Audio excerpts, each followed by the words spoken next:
ஆன்மீக நண்பர்கள் அனைவருக்கும் அன்பு கலந்த வணக்கங்கள். இன்றைக்கி நாங்கள் ஆன்மீகம் சம்மந்தமான பதிவில் பார்த்தீங்கன்னு சொன்னால், அனைத்து விதமான நன்மைகளும் உண்டாகணும்னு சொன்னால் என்ன பரிகாரம் செய்யணும்னு சொல்லி நாம் இன்றைக்கி ஆன்மீகம் சார்ந்த பதிவில் பார்க்கலாம்.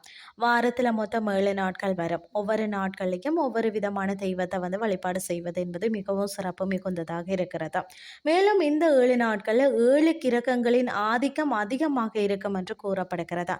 அதை பொறுத்து அன்றைய தினத்தில் வரக்கூடிய திதியையும் வைத்து நாம வழிபாடு செய்தோம்னு சொன்னா நம்மை போல கொடுத்து வைத்தவங்க வேறு யாருமே இருக்க முடியாதுன்னு தான் சொல்லணும்.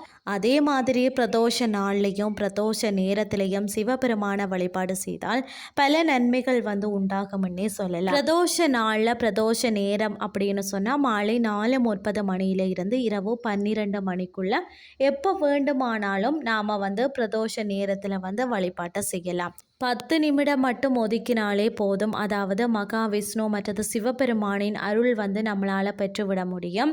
இந்த வழிபாட்டை வீட்டில் இருந்து தான் நீங்கள் செய்யணும். ஆலயத்தில் இருந்து தான் செய்ய வேண்டும் என்ற எந்த நிபந்தனையும் கிடையாது. நீங்கள் வேலை செய்கிற இடத்துல இருந்து கொண்டு கூட இதை நீங்கள் சொல்லலாம். மன அமைதியுடன் செய்ய வேண்டும். அது ஒன்று தான் நிபந்தனை.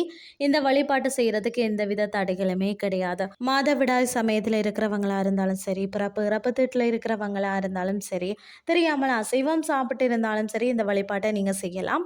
இந்த வழிபாட்டை செய்கிறதுக்கு முன்பாக முகம் கை கால் மட்டும் சுத்தமாக கழுவிட்டு ஏதாவது ஒரு அமைதியான இடத்துல அமர்ந்து கொள்ளுங்கள். ஃபர்ஸ்ட் எந்த திசையை பார்த்து வேணுமானாலும் அமரலாம். முதல்ல சிவபெருமானையும் பார்வதி தேவியையும் நந்தி பெருமானையும் மனதார நினைத்து கொள்ளுங்கள். பிறகு மகாவிஷ்ணுவை நினைச்சு கொள்ளுங்கள். எப்பொழுதும் என்னுடன் இருந்து என்ன காப்பாற்றணும்னு சொல்லி வேண்டுதலை முன் வச்சுட்டு நான் சொல்லக்கூடிய இந்த மந்திரத்தை 10 நிமிடம் நிறுத்தி நிதானமாக கூறணும். 10 நிமிடம் கூறி முடிச்சதுக்கு பிறகு திரும்பவும் இவர்கள் நால்வரையும் மனதார நினைச்சு நீங்கள் வழிபாடு செய்யணும். சிவபெருமான மகாவிஷ்ணுவையும் ஒரு சேர வழிபாடு செய்வதற்குரிய அற்புதமான ஒரு பலனை தரக்கூடிய இந்த மந்திரத்தை புதன்கிழமையோடு சேர்ந்து வரக்கூடிய பிரதோஷ நாளில் அதாவது நீங்கள் இதை சொல்லணும். என்ன மந்திரம்னு சொல்லி பார்த்தீங்கன்னா, ஹரி ஓம் நமச்சிவாய, ஹரி ஓம் நமச்சிவாய. இந்த மந்திரத்தை நீங்கள் சொல்லுங்கள். அதாவது இவங்களுடைய இருவரின் அருளையும் பரிபூர்ணமாக உங்களுக்கு கிடைக்கும்.